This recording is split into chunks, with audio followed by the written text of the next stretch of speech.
Chegamos no segundo episódio do Finanças para Elas. E nesse episódio nós vamos aprofundar a sua jornada de autoconhecimento e, por que não dizer, da sua intimidade para com o dinheiro. No primeiro capítulo nós falamos muito sobre essa energia do masculino e do feminino. E dessa vez eu quero trazer 3 pilares que são intimamente importantes para a construção da sua prosperidade: autonomia, liberdade e independência financeira. Você saberia me dizer qual é a diferença e qual é a característica desses 3 pontos que vão definir o seu futuro financeiro? O primeiro deles se chama autonomia. E o que é autonomia? É quando você tem o poder de influência sobre a riqueza que você cria. Fábio, mas eu tô duro aqui, eu só trabalho, eu não crio riqueza. O teu salário, as tuas vendas, o teu esforço, a tua sabedoria, a tua contribuição dentro de casa é a tua riqueza. Então, quando você começa a entender qual é o teu papel com o teu dinheiro, saber o quanto ganha, saber o quanto gasta, saber se essas decisões, elas estão no teu controle, isso é autonomia. E assim como na vida real, a autonomia ela tem ali algumas limitações. Eu perco a minha autonomia, por exemplo, quando eu utilizo demais o crédito. E quando eu me perco com o crédito, eu estou perdendo também a minha autonomia.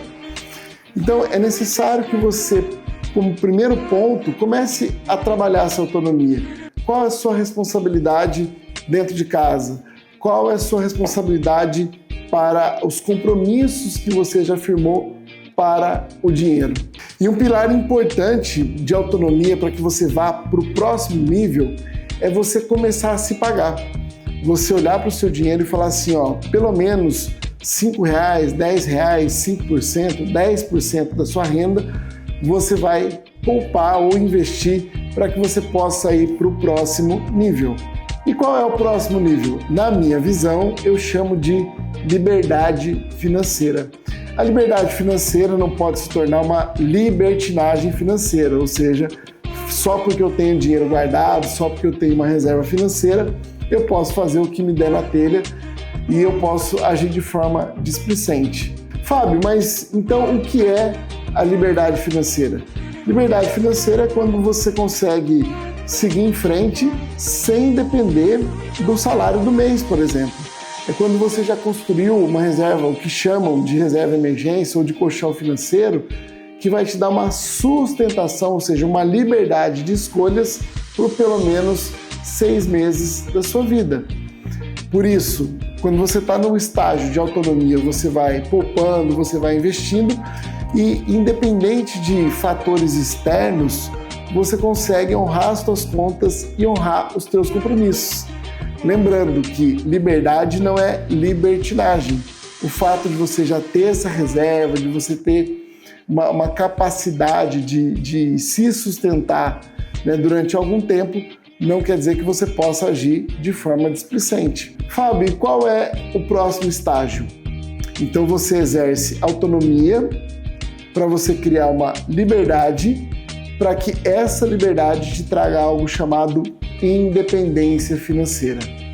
E esse é o suprassumo que todos nós devemos buscar. A independência financeira, ela tem 2 características. A primeira delas, você não precisa trabalhar para fazer o dinheiro, e esse dinheiro tem que ser suficiente para atender às tuas necessidades e os teus desejos. Fábio, mas isso é um grande sonho, e muitos chamam esse sonho de aposentadoria.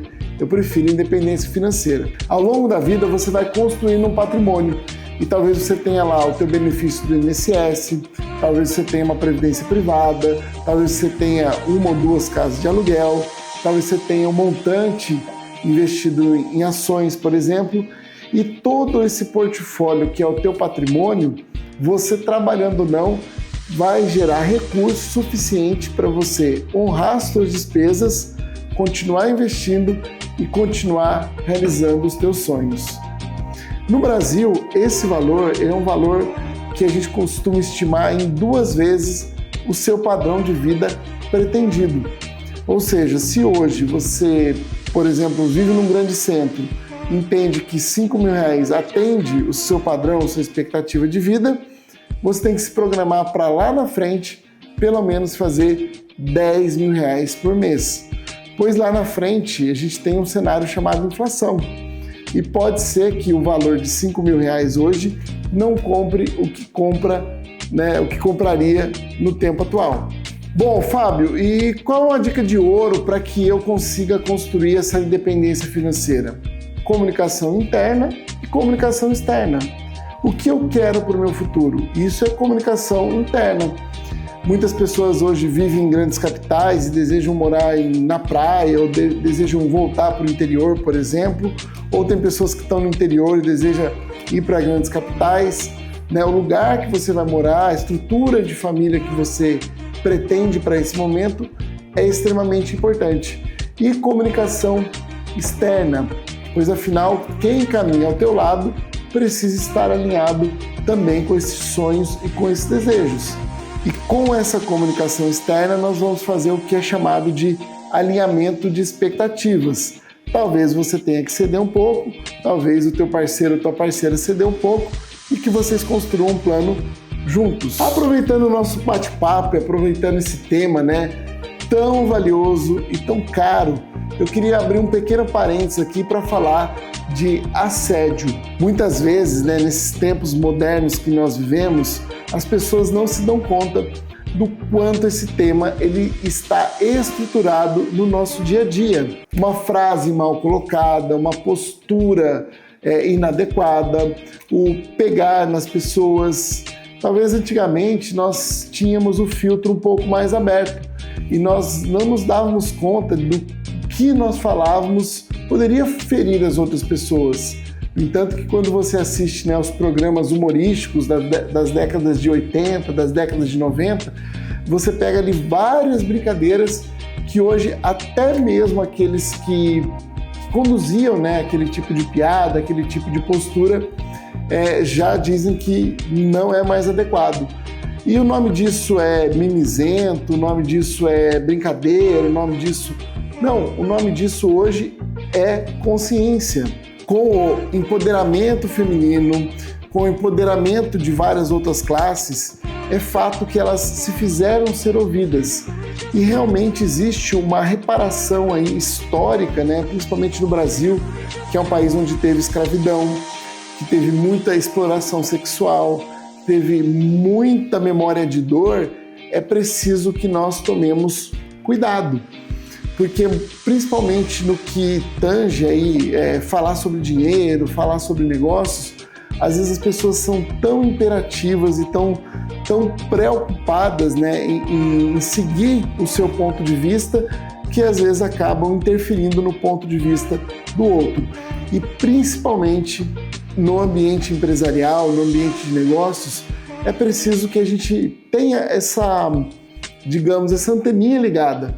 E porque existe o assédio moral, o assédio moral é quando, através das tuas palavras, da tua comunicação, você está cerceando a outra pessoa, você está intimidando a outra pessoa a fazer aquilo que você acha que seja a tua verdade. Tem pessoas que até buscam uma intenção positiva nesse assédio moral, traduzindo isso em motivação, com outras palavras, mas é preciso que você esteja conectado com essa anteninha ali, entendendo se não está gerando impacto emocional na outra pessoa. O que é o assédio estrutural? Quando você entra em frases como foi sempre assim, isso é normal, isso é comum, você tem que tomar bastante cuidado. Como eu já trouxe vários exemplos aqui ligados ao nosso passado, existe uma reparação que precisa ser feita.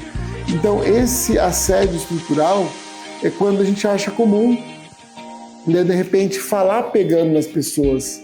E hoje, principalmente, as gerações mais novas, elas não estão acostumadas com nós, os mais antigos. Apesar dessa carinha de novo, aos 42 anos, eu já vejo que a nossa comunicação é bastante diferente dos que têm 20, 30 anos, e é por isso que a gente precisa tomar cuidado com o assédio estrutural. Se você chegou até aqui, você já cumpriu 40% do curso.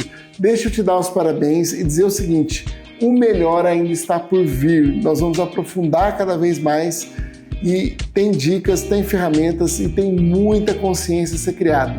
Por isso, marque aí na sua agenda, no seu celular e venha conferir o próximo episódio da nossa série Finanças para Elas.